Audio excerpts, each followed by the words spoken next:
Hello, everyone. I'm Henry DeVries from Indie Books International, and this is our monthly Marketing with a Book Q&A. So our community of authors where Devin and I are here to answer any question you have, and we have two authors with us today to tell us part of their story, of their journey, and they're open to any questions that you have.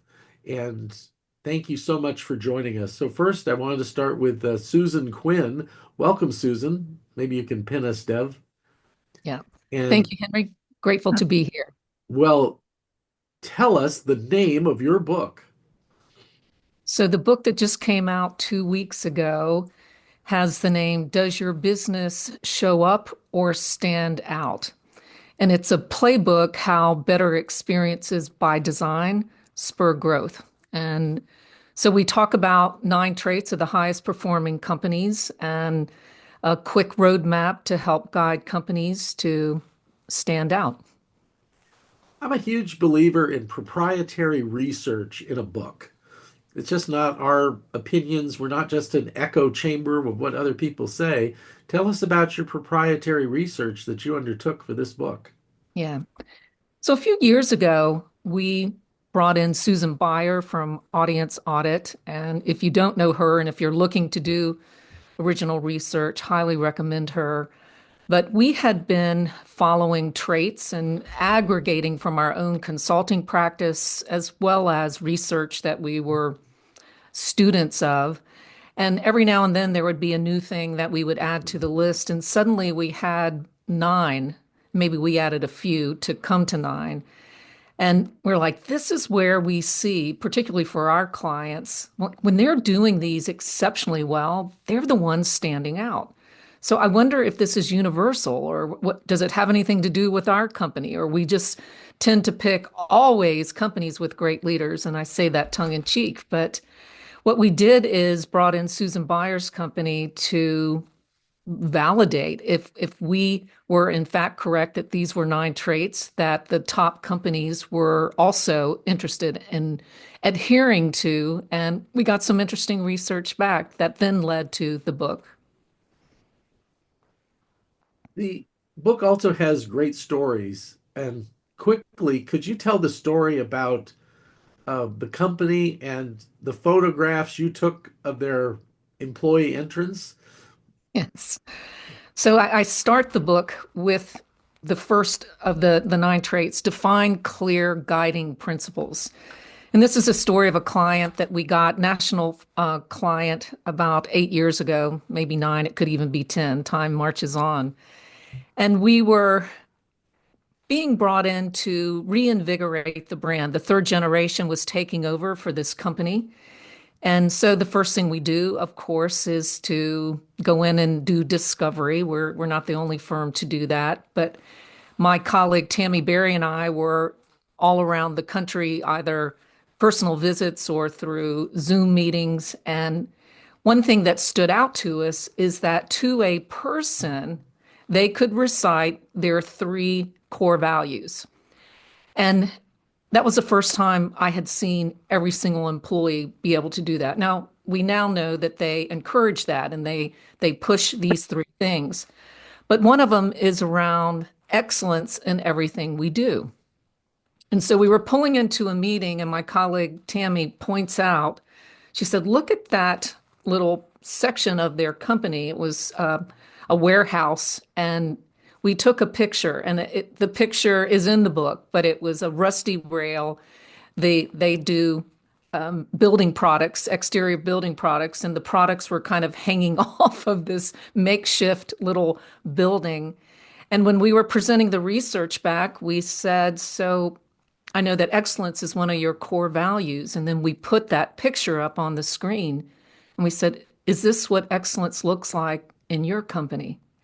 And literally, it was so silent. I thought we were going to be escorted out of the meeting, but it was the exact opposite. What we did is we brought to life that just because you have them and you say them, do you actually live them? And so that's the first trait that you have to actually make them real in your company. So that thank you for teeing that up because that's a fun story and it lives very famously with that firm today. Hey, Susan, they were a good client because I interviewed a consultant who was brought in for strategic planning at Kodak 20 years ago. And he told them that while they're number one in the film industry in the world, number one in the world, that industry was going away and digital was going to replace everything.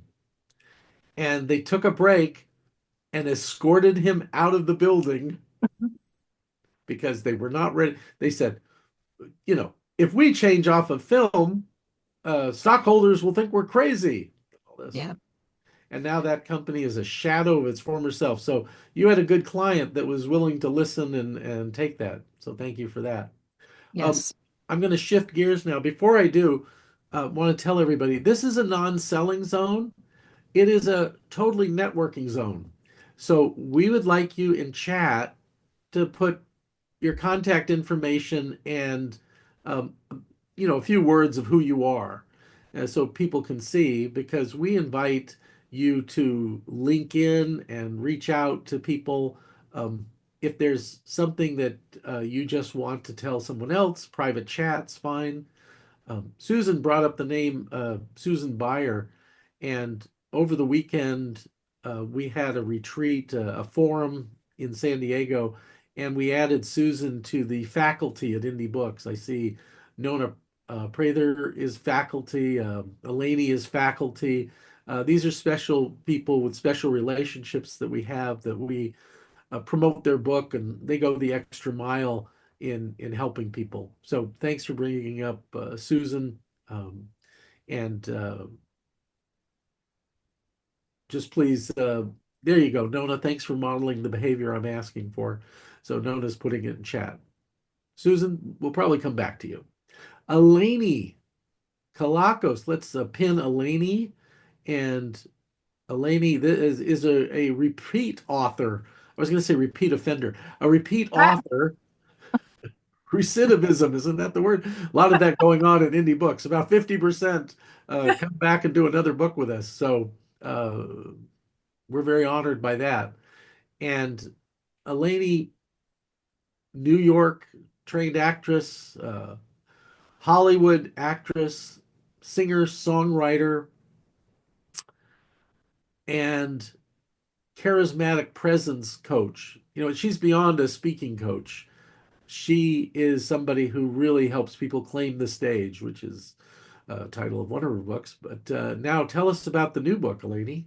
Yes, and I am one of those repeat offenders when it comes to creating books with you. My last book was Claim the Stage. This book, this is my everything book. This Mm. is my 20 plus years of work book. It's called Charismatic Presence: 5 Principles for Magnetic Presentations. And it's coming out. I'm at the end of April, and I'm silly excited about it. These are the theater principles that I was taught as a young actress in New York to help me be more relaxed and real and consistent in spotlight moments under pressure. And there were a lot of spotlight moments. Early on, a lot Yeah. of them didn't go well. The more I learned these principles, the better they went. So those are the principles that I've been teaching my coaching and training clients for years. I vouch for them personally. And There's some principles that I want to talk about that are in the book that I think are so important for all of us who speak. And we say a book is the number one marketing tool. Speaking about the book is the number one marketing strategy. That's how you get clients, right fit clients. But there's always this thing about, oh, you should rehearse. And people don't really know how to rehearse. You come out of the theater, and I think there are 5 steps, if I'm recalling, that part of rehearsal. Could you walk us through some of that? yeah, I do this. I could speak all day about practicing, if you will, Yeah. on my wall, and you can't see it, but I have my own words plastered up on my wall. It says, practice builds confidence, confidence builds presence, and presence is power. What I know is that too many people do not practice. By that, I mean speaking out loud. That said, there's a whole rehearsal process. Part of it is defining a rehearsal period, which is sort of the production schedule, laying out, you know, the end point when you need to be done, and the, how should I say, the sort of the highlights along the way. Here are the guideposts. I need to have the presentation finished by this date. I need to start rehearsing it out loud by this date. I need to have the slides ready by this date. You know, if actors didn't have a rehearsal period, they'd be rehearsing forever and not making choices. It's about giving yourself the time to ingest it and make the most sticky choices you can make about the material and how you're going to present it. So there's that aspect of it, right? Just simply giving yourself the time you need, but there's also the aspect of speaking it out loud. And I mean, look, I just participated in Indie Books wonderful agency forum this weekend. I had 15 minutes to fill with a small presentation. My poor husband, who was traveling with me, had to suffer through me practicing this in front of him. I mean, you know, I am shameless about it. Honey, sit down. Let me speak this out loud in front of you. Not once, but twice. And then I sat on the floor of the bathroom and rehearsed it out loud. The only way that you know that it has flow is if you speak it out loud. Big fan of this. But then there's the whole preparation aspect, not just of the material itself, but of your body, your head. When you are on deck, waiting to go on, you better have gotten there early, gotten the lay of the land, figured out any and all props that you might be using, including your slide advancer, really made friends with the stage. Because when you're on deck waiting to go on, your little judgers, Mo and Schmo, are going to be really active, and they're going to start trying to get you to second guess yourself by uttering the lies that bind or limiting beliefs. So your deepest fears are going to all come out right when you're waiting. And you will sphincter up. You will shut down physically. You will capitulate to those fears if you don't help yourself remain relaxed and present. So part of it is doing physical work to get the ayahs out. And part of it is doing the mental work, because what you think will determine how you perform. If you're thinking, I'm really nervous, that will not help. If you're thinking, I'm nervous and excited, that might actually help. What you do prior to stepping in there is a huge part of preparation when it comes to those three presence planes: vocal or verbal, physical, and energetic, right? What's going on in here? Here's something Eleni taught me for authors and experts. We all chose to be a big shot. We made that choice, and people are looking at us. And she talked about in theater, the director wants the actor to make choices. Uh, so you need to make choices about what you're going to do. Oh, also, Eleni, you're the reason we had tech rehearsals at the forum. Oh, And we yes. weren't letting people use PowerPoint. A lot of people are shocked when they go, what, no PowerPoint? What is that? So you go, nope, no PowerPoint. It gets in between you and the audience. Connect with them. But still, I wanted everybody to know where they were supposed to be on the stage and what the microphone situation was and where the camera was and what they looked like on the monitor, and all of these things are just so important. So thank you, Eleni. Yeah, you could talk days for that, and I could Oh, listen yeah, I could. forever. But we're going to open it up now. Devin, let's go to the Brady Bunch screen. Even we got more than 9 here, so it's more than that. There we go. So a question, any questions for either Susan or Eleni or Devin? I didn't even introduce Devin. So Devin is the associate editor-in-chief, handles production of books and handles the promotion of books for us. So I'm the how to get a book written guy. Devin is how to get a book produced and how to get it marketed person. I was going to say gal, but that's not appropriate. Okay. So with that, any questions from the field?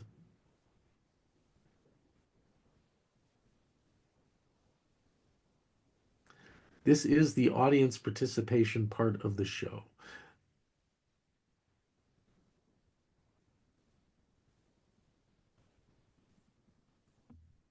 Okay, since nobody else is biting. Thank you, Eleni, Nona. yeah. Who are you and what did you write and what's your Oh, question? oh, hi, I'm Nona Prather. I wrote the book 24 Ways to Get Paid to Speak. I have it, Henry. If you, oh, he found it too. Okay, good. And Eleni, so I am curious, when you work with your clients to get them ready for the stage, like, are they ready, and they've done speaking, or are they struggling and you help them shine better? Like, I don't know. I guess I'm kind of asking the process for any future clients that any of us might refer to you. Like, how does the process work? Just, It really just so much depends on the person. I work with a lot of thought leaders. I work with people who typically have a message that they're dying to put out there. Sometimes I'm working with really high level speakers and I'm helping them put together big, fat keynotes, you know.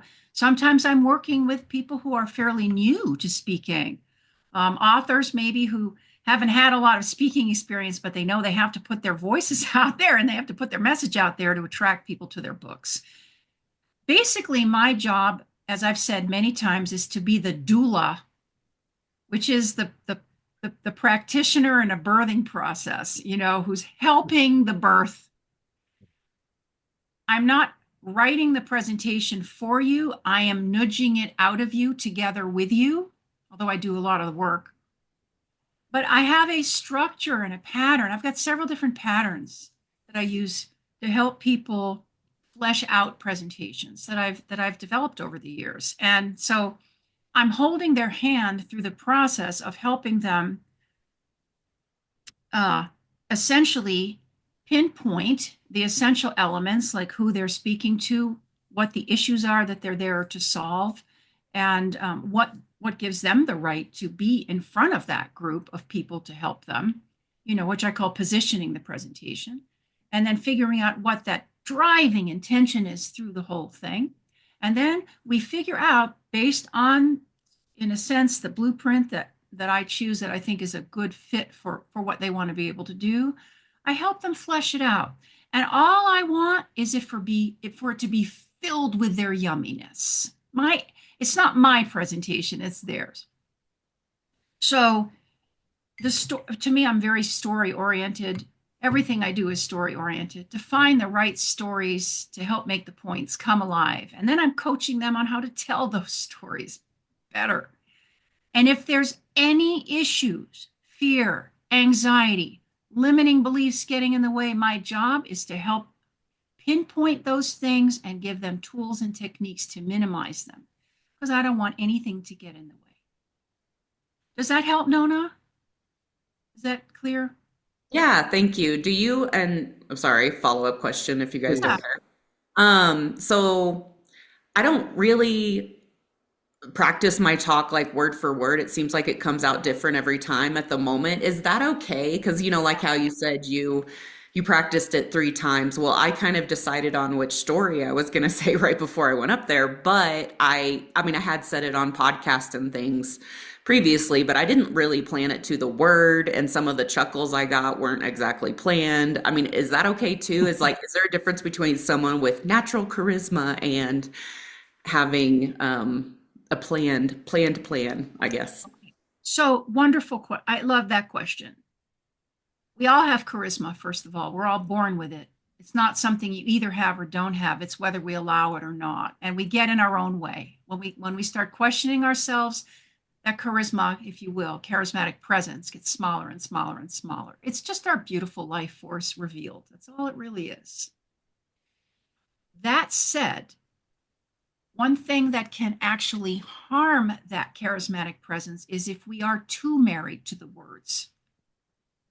So now, spoken by an actor, okay? I love words and I love writing.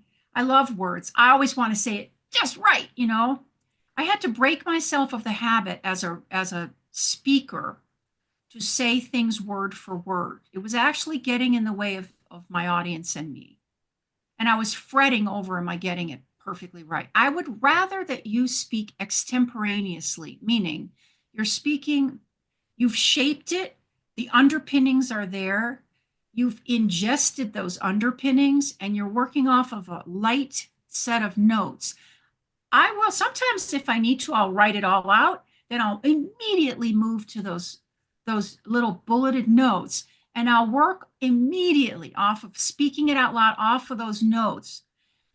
When I spoke this weekend for indie books, that was not word for word. The story that kicked it off was pretty close because I tend to tell my stories. I've worked them through. I tend to work stories so that I can say them almost the same way every time, just like a stand-up comic might work their bit, right? Because you massage them.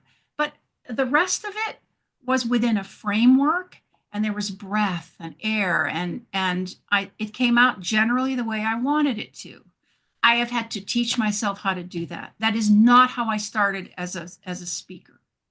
Now, and if you were to ask me to do a TED Talk, a timed TED Talk, I would have it internalized. I don't like to use the word memorized. Yes, I would probably say it word for word. It's timed within an inch of its life. It has certain elements. It's high stakes. Yes, but you'd never know it because it's so conversational and easy, and I've timed it well enough so that if I've got 17 minutes, I know I can do it in 15 so that there's air and breath. That's where practicing really helps. And again, the more you say it, the more it falls trippingly off the tongue. When I spoke, Riva, I'll go to you next. When I spoke for 15 minutes over this weekend, because I'm Eleni trained, um, I had 9 props in order on the table in front of me, and I just had nine, I didn't even need it, but the 9 bits that I was going to do, just a few words. But that was a crutch.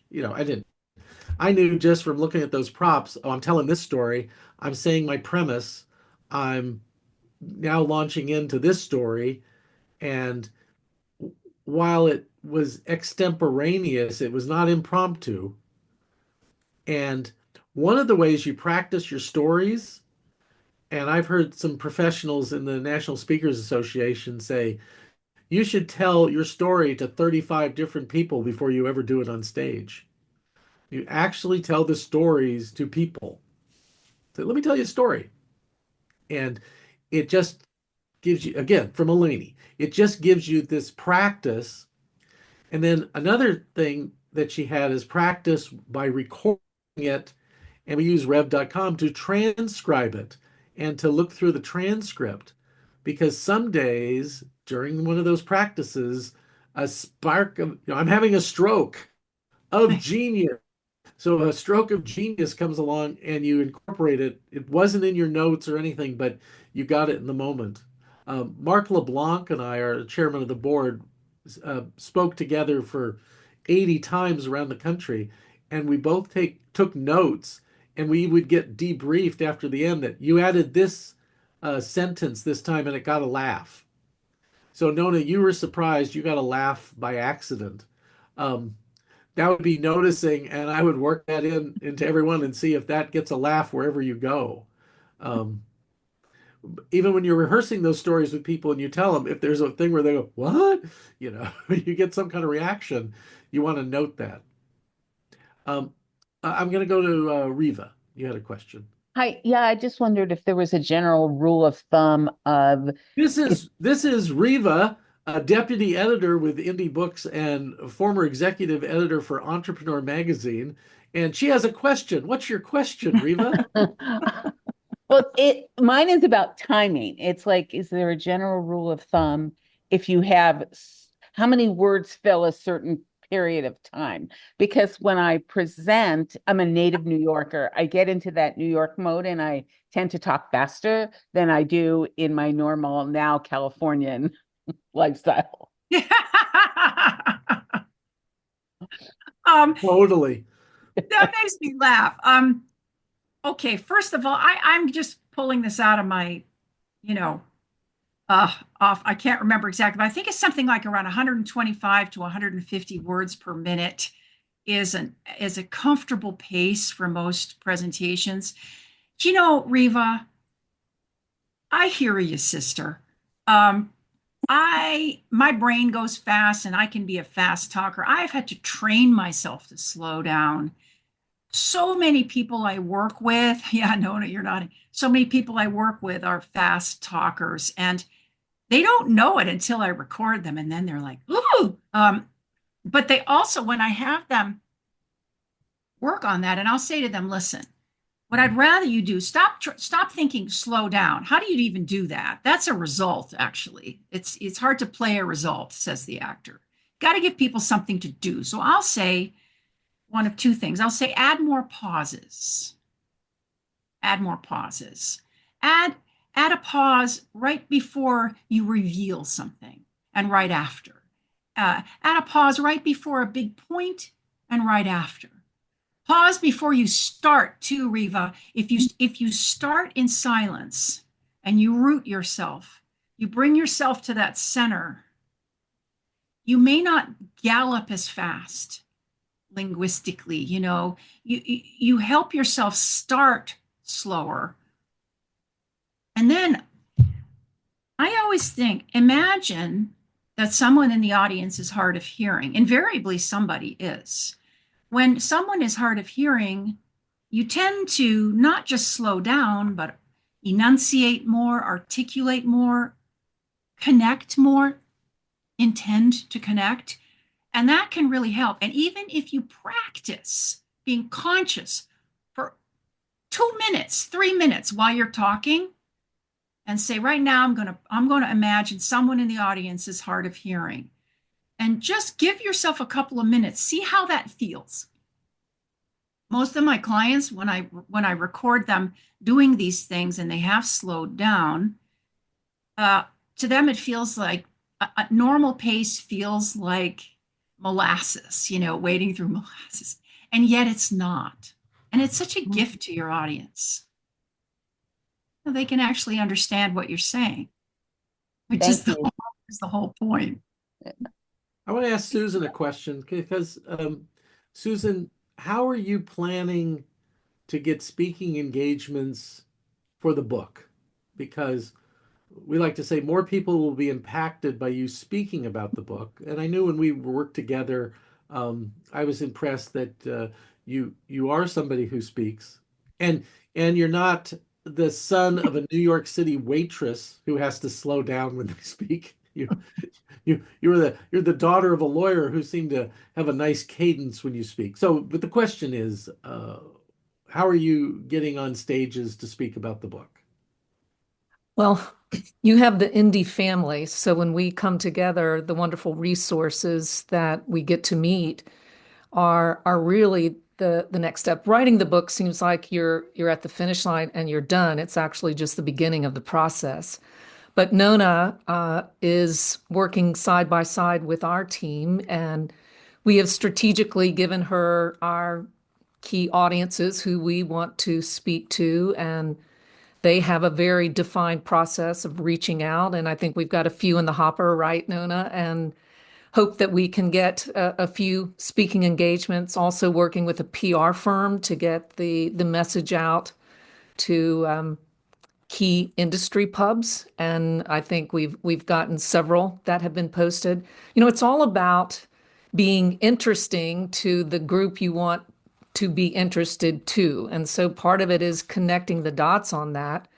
And, we're strategists, but it's so different when you're doing it for yourself. And it's a project for our team. And I stood up and stomped around a little bit that we need to take this just like we are a client. And I want to measure it, have data points on it. And we are very intentional to, if we've invested in this, it's cornerstone content. So let's slice and dice it beautifully, exactly to the audience we want to reach. And maybe we find new audiences we didn't even know that we wanted to know, but it is just step one. But grateful to Indie Books International for all the help to get us to where we are today. And like I said, we're 2 weeks into it.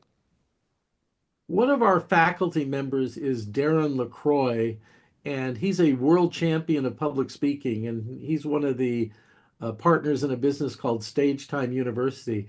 And Darren has a motto: stage time, stage time, stage time. The way we get better at this is to do more of it. I know Cindy's a trainer and a speaker, and oh, Nona, I remember when you and Devin didn't want to be on a stage, and now you both did great over the weekend and did that. And I know uh, Devin, do you have any? You worked with Eleni. Do you have any nuggets from your work with Eleni? How um, her process and the I don't know if you want to talk about the fishbone or what do you want to talk about, but made you better? Sure. Yeah. We took the Eleni's Rock Your Short Talk workshop, and that was very, very helpful to figure out the structure and how I could tell the story, also teach a little bit of, have a takeaway or two, but keep it within that short time. And then I also had two coaching sessions with her, which were very, very, very helpful because she helped me get to the root of showing my personality more. Because I was always kind of more in the like, I'm gonna teach some things and get off the stage. Like Fast. that's what I was wanting to do and no more. So she helped me figure out how to personalize it and connect with the audience more. She was also very patient with me as an introvert because I needed to pause, take in everything she was telling me, come back a few days later and re-present it to her. Um, so she's very helpful, easy to work with. And then my other thing is Toastmasters. So both between those two things, I'm constantly, you know, I go every week to Toastmasters. So I continue to practice just being in front of a group constantly. And that really helps me with my nerves. Stage time, stage time, stage time. Devin, for me, um, it was when I got the adjunct teaching position at UC San Diego in their Division of Extended Studies. And I taught a 3 hour nighttime class every week from 7 to 10. And I had to keep tired adults' attention for 3 hours. And it removed all artifice of speaking. So our joke, Devin and I like Pixar films, and there's a line from one of them that one of the toys saying, "We do a lot of improv here." So that stage time of teaching gives you a lot of practice. I also wanted to uh, highlight something about pausing and the power of a pause. I I had a joke in our workshop that we did around the country, and it wasn't getting a laugh. And I was thinking of cutting it out. And it was just suggested, just pause for like 3 seconds. One, two, three. And at the third second, the audience would erupt. The joke was so jarring. There was like, did he just say that? Did he? What's a joke? Ah, and they would laugh. So strategic pausing, a wonderful thing to do. Um, okay. Any other questions for Susan or Devin or Eleni for me? we're talking a lot with about stages, but I also want to know a little bit about Susan's book too. Where would you start with your nine traits? And anyways, I don't know if you could explain that a little bit and how you use the nine traits to work with clients. Well, the book covers, and it's not like they're sequential. You start at one and then you continue on through nine, but the traits are the traits, and it's an aggregate what we know and see and guarantee, which, it's hard to say we guarantee, but if you follow the construct of these traits, every single company that I've worked with over 40 years has grown.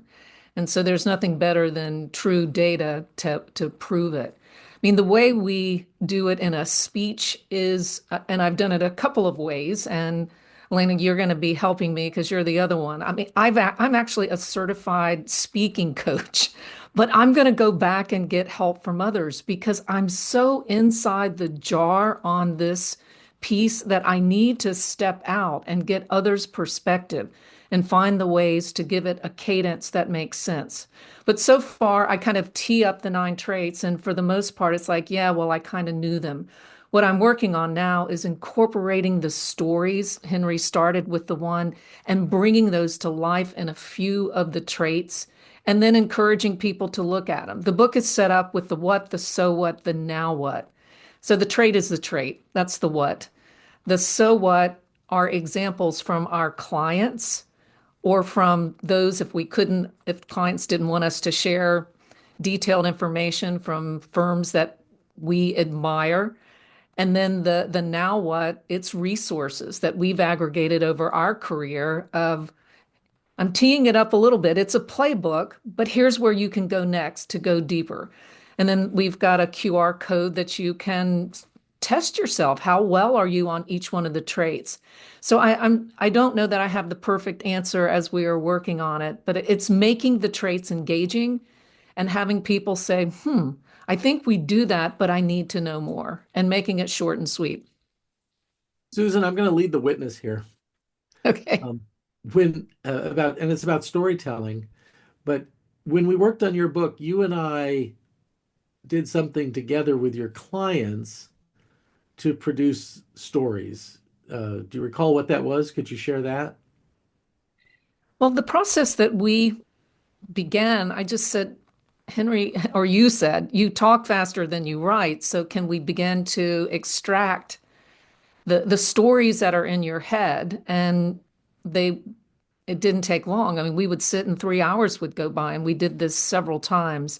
And what we were able to do, you would say, this is a really good story. And then you interviewed those clients to take us to the next level. And I continue to say, outside perspective of what I do every day, our team does every day, just Henry and Indie International, they were fabulous to give it clarity of message and then how we can incorporate another voice into my story.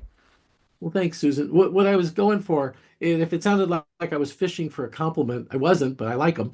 Um, but what I was looking for was it was a team sport because you teed with CEOs, very busy people, that could you talk to my editor for 15 minutes?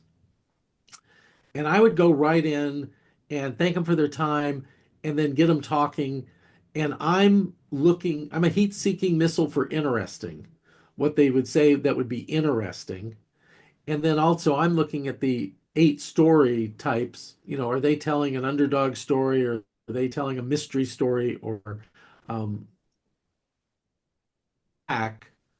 And then you loop with your clients to do what we call a fact check. Just sounds easier for people that, oh, I'm checking the facts here. We're not asking them to rewrite it. But if they did say something and we put it down and they don't want the world to know that, that's their opportunity to say, oh, could you leave the part out about, and they didn't. Could you leave the part out about how bad our back door looked? How embarrassed we were about the back door? Um, in that case, they owned it and was like, yeah, thanks for telling us the truth. Um, we know there are a lot of consultants out there who are like, You're great. That's great. Everything's good. It's like you're not really serving people with that. I like to say we need to be honest, but sometimes, well, somebody interviewed me who'd interviewed the office said I wanted they wanted me to write their book because I was honest. And I was really proud of that. Yeah, one author said he told you his idea for the book, and you said, well, nobody's going to buy that book. I go, oh yeah, that's brutal honesty. I'm trying to work on the brutal part, but you need feedback on what's working and what's not working. Eleni provides that. Nona, I'm going to put you on the spot. People come to you, and you're a speaker's agent, and your company can get them booked for speeches that are going to advance the cause, either paid or um, paid in the sense that we're getting travel or whatever to go. Yeah. But there's some screening process that you have to do. Can you talk about that?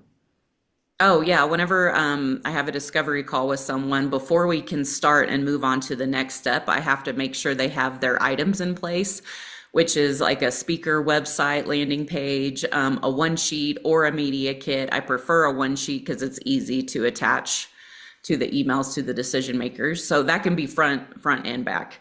And also a demo reel. And I used to not say that you had to have a book, but I actually really prefer they have a book because I just get higher success rate with the clients that I work with who do have a book because I think they're seen as more of an expert. So I've started now that my business is growing and I'm getting more well known and more better clients. I've decided to add in that they have to have a book or be at least a published author somewhere.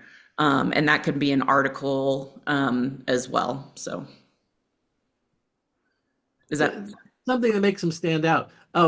Just for fun, tell them tell them what you hate when you ask them the question, what do you oh speak yeah. on? Yeah, the riches are in the niches because I hate when I get into a discovery call and I say, who do you serve? Who are your clients? What industries do you want to speak in? They say, well, oh, that's a good thing about me. I can speak to everyone. And I'm like, that's actually the worst thing you can say. That's not the good thing about you. That's the bad thing about you. It's the opposite. Any topic. What topics are selling right now? Tell me that, and I'll Oh, speak on that. yeah. I Oh hate that man. question too. Yeah, it's like, do you know that topic? If you chase the hot topic in the moment, you're going to get spread too thin. You can't keep up with the trends. So stick with what you know and become the expert in that particular industry. And that really is where the money will follow, the clients will follow, and they can see a difference in your passion for that topic as well. And people can see right through you, even on stage. If you're just up there on stage for the money and the fame, it just doesn't translate well. We all have a BS detector. It goes off pretty Yeah, quick. yeah, exactly. Yeah. Okay. Well, I want to thank everybody for joining us today. It's been a great Q&A, good community. We'd like to have you back. We have different authors and different viewpoints each time, and nice books. And with that, I'm going to thank Devin and Nona, and especially Susan and Eleni. So thanks, everybody. Our next one is going to be, oh my gosh, April 1st, which, by the way, is the anniversary. That'll be the 12th anniversary of 12th? 12th anniversary, yeah, of Indie Book. 11. 11th anniversary of Indie Books. And it was not a coincidence that we chose to start the company on April 1st, because our brand is generosity, family, and fun. So we thought it would be fun to say we formed our company on April Fool's Day. Okay. Thanks everybody for joining us. Hope to see you next time. Bye bye.